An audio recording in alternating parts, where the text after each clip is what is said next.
അസ്സലാമലൈക്കും. എന്താ ഇപ്പോൾ ഈ അസ്സലാമലൈക്കും പറഞ്ഞിട്ട് ഇതൊക്കെ കാട്ടണമെന്ന് വിചാരിച്ചിട്ടുണ്ടാവില്ലേ?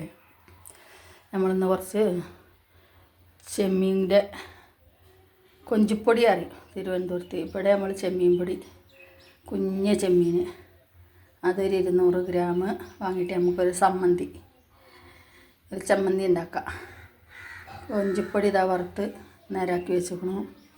അതിൽ കിടാല കരിവേപ്പില ഇതാ വറുത്ത് ശരിയാക്കി വെച്ചിരിക്കണു. പിന്നെ തേങ്ങയും പുളിയും ചെറിയ ഉള്ളിയും ചുവന്ന മുളകും കൂടി ഇട്ടിട്ട് വറുത്ത് ഇതാ കറക്റ്റാക്കി വെച്ചിരിക്കണു. ഇത് മൂന്നും കൂടി ഉപ്പിട്ടിട്ട് ഇതിൻ്റെ പാകത്തിനുള്ള ഉപ്പ് ഇട്ടിട്ട് നമ്മൾ പൊടിച്ച് വെച്ചാൽ മാസക്കണക്കിന് വെച്ചാൽ നമുക്കത് കേടുവരില്ല. അപ്പോൾ ഇതിലൊരു വലിയ നെല്ലിക്കല്ലേ, ആ വലിയ നെല്ലിക്കൻ്റെ ഉരുട്ടി അത്ര ഉണ്ടാവുന്ന മാതിരിയുള്ളൊരു ഉണ്ട പുളി കേട്ടോ. അത് ഞാൻ അതിൻ്റെ കുരുല്ലാത്ത പുളിയായിരുന്നു. അപ്പോൾ അതൊക്കെ എടുത്തിട്ട് ഒന്ന് ചെറുതായിട്ടൊന്ന് കഴുകിയിട്ട് വറുക്കുമ്പോൾ തേങ്ങയിൽ തന്നെ ഇട്ടിട്ട് വറുത്തെടുത്തു. പിന്നെ ചെറിയ ഉള്ളിയുടെ ഒക്കെ അരിഞ്ഞിട്ടുകൊണ്ടൊക്കെ ചെറിയ ഉള്ളിയൊക്കെ ഇതളായിക്കുന്നു കേട്ടോ. അപ്പോൾ പിന്നെ കരിവേപ്പില അതും എണ്ണയിലിട്ട് വറുത്തെടുത്തു. ഇതിൻ്റെ ഒപ്പം ഞാൻ മറന്നുപോയി. അപ്പോൾ അതുകൊണ്ട് പിന്നെ അത് സെപ്പറേറ്റായിട്ട് വറുത്തെടുത്തു. അപ്പോൾ ഇത് മൂന്നുണ്ടാക്കി ഇത് എല്ലാം കൂടി കൂട്ടിയിട്ട് നമുക്ക് ചമ്മന്തിപ്പൊടി ഉണ്ടാക്കാം. എന്നാൽ മാസക്കണക്കിന് നമുക്ക് കേട് വരാതെ ഇരിക്കും.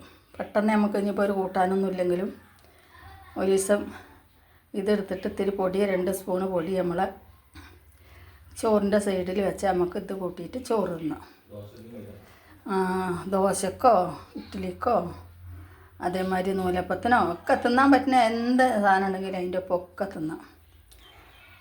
കുറേ ദിവസമായിക്കൊണ്ട് കേട്ടോ വീഡിയോ ഇട്ടിട്ട്. ഇന്നിപ്പോൾ ഇതിങ്ങനെ ഇട്ടപ്പോൾ കാക്ക പറഞ്ഞു എന്നാൽ നമുക്ക് എന്നാ വീഡിയോ ഇട്ടോ എന്ന് പറഞ്ഞു. അപ്പോൾ പിന്നെ ആയിക്കോട്ടെ എന്ന് പറഞ്ഞിട്ടൊരു വീഡിയോ എടുത്താൽ കേട്ടോ. അപ്പോൾ ഇതിലുണ്ട് പുളിയൊക്കെ ഉണ്ട് കേട്ടോ. ഇതിലിതാണ്ടോ എന്താ പുളി ഉണ്ടോ, പുളിയൊക്കെ നല്ല വറുത്തുക്കണം, നല്ല വറുത്ത പുളികൾ. അതേമാതിരി മുളകും നല്ല വറുവായിക്കണം, തേങ്ങയും എല്ലാം. ഇത് നമ്മൾ പൊടിച്ച് കുപ്പിയിൽ വെക്കുമ്പോൾ നമ്മൾ നനയാത്ത സ്പൂണും കൊണ്ട് എടുക്കണം കേട്ടോ. നനഞ്ഞ സ്പൂണും കൊണ്ട് എടുത്താൽ കുറച്ച് ദിവസം കഴിയുമ്പോൾ പൂക്കും. വെള്ളം നനയാൻ പാടില്ല. ഞങ്ങൾ പിന്നെ ഒരു നല്ല തണുത്തിട്ട് പൊടിച്ചുമ്പോൾ ഒന്നും കൂടി ചെറിയ ചൂടാവും. എന്നിട്ട് അത് നല്ല തണുത്ത് അതിൻ്റെ ഒരു കുപ്പിയിലാക്കും. അതിലേക്കായിട്ട് ഒരു സ്പൂൺ ഇടും. അപ്പോൾ അത് നമുക്ക് ആ സ്പൂണ് പിന്നെ അത് ഉപയോഗം കഴിയുന്നവരെ അങ്ങനെ ഉണ്ടാവും. പിന്നെ ഇനി വേറെ ഉണ്ട് കേട്ടോ. ഞങ്ങൾക്ക് കുറച്ചും കൂടി വാങ്ങിക്കൂടി ഞങ്ങൾ. കാരണം ഞങ്ങൾക്ക് ഈ സാധനം വലിയ ഇഷ്ടമാണ്. അപ്പോൾ അതുകൊണ്ട് ഇത് ഇത്ര ചെറിയ എന്തല്ല കേട്ടോ. ഇതിനേക്കായും വലുതും ഉണ്ട് നമുക്ക്. ഇതിനേക്കായും വലുതും കിട്ടും. ആ വലുത് കിട്ടിയാലും എടുക്കണ്ട്. ഇപ്രാവശ്യം ചെറുതാണ് കിട്ടി. അപ്പോൾ ചെറുത് വാങ്ങി. മണലുണ്ടാവും. ആ മണലുണ്ടാകുന്നതൊക്കെ നല്ല നമ്മളൊരു പാത്രത്തിൽ ഇട്ടുങ്ങാണ്ട് കുടഞ്ഞെടുത്തിട്ട് ആ മണൽ ഇതൊക്കെ മാറ്റണം. എന്നിട്ട് അത് മാറ്റിയിട്ടാണ് വറുത്തിട്ടുണ്ടാകുക. അതിൽ ചെറിയ ഇതുണ്ടോ നത്തോലി, അതേമാതിരി നമ്മളവിടുത്തെ വത്തൽ അതൊക്കെ ഉണ്ടാവും. അതിനൊക്കെ മാറ്റിയിട്ട് അപ്പോൾ നിങ്ങൾക്ക് മനസ്സിലായല്ലോ. ഇനി ഇത് 3 കൂടി ഇട്ടാണ്ട് പൊടിച്ച് പാകത്തിന് ഉപ്പ് ഇട്ടിട്ട്, പിന്നെ എരി കൂടുതൽ വേണ്ടവർക്ക് 2 മുളക് കൂടുതൽ ഇട്ടോ. ഞാൻ എടുത്തേക്കണ ഇതിലേക്ക് പാകയിക്കാരം. ഇനി വേണ്ടവർക്ക് എരി കൂടുതൽ വേണ്ടവർക്ക് ഇത്തിരി കൂടി മുളകിട്ട് വറുക്കാം. പിന്നെ ഇനി എന്താ അത്രേനെ ഉള്ളൂ ഇതിനെ പറ്റി പറയാൻ.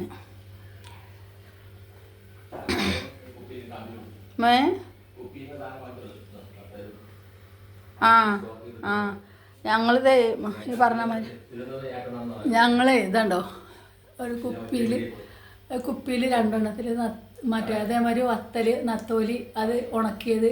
ഇനി ഇതാ കൊഞ്ചിപ്പൊടി, ഇതും പിന്നെ തളയനും അതൊക്കെ കാക്ക തരുന്നാട്ടെ. ഞങ്ങൾക്ക് തിരുവനന്തപുരത്ത് ചെല്ലുമ്പോൾ കാക്കാക്ക് ഇതിൻ്റെയൊക്കെ കച്ചവടമുണ്ട്. ഇത് മാത്രമല്ല കേട്ടോ, മസാല അങ്ങനെ ഒരുപാട് കച്ചവടമുണ്ട്. മസാല പാക്കറ്റൊക്കെ നിങ്ങൾ പൊട്ടിച്ചോ?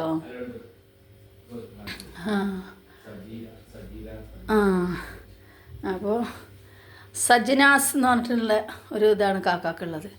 അപ്പോൾ കാക്കയൊക്കെ കച്ചവടമുണ്ട്. അപ്പോൾ ഇതൊക്കെ അന്ന് കാക്ക വന്നപ്പോൾ ഇല്ല, മസാല എനിക്ക് കിട്ടിയില്ല. കാക്ക വന്നപ്പോൾ ഞങ്ങൾക്ക് കൊണ്ടു തന്നാ കേട്ടോ.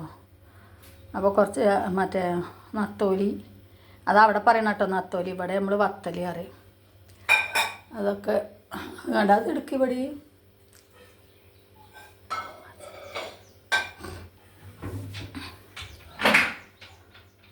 കച്ചവടങ്ങളുണ്ട്. കാക്കൊരു കച്ചവടത്തിൻ്റെ ഇതാ ഇത് കാക്കാൻ്റെ ഇതാണ് പേര്. ഇത് കാക്കാൻ്റെ കച്ചവടം. കാക്കാൻ്റെ മോളെ പേരാണിത് കേട്ടോ, സജ്ജന.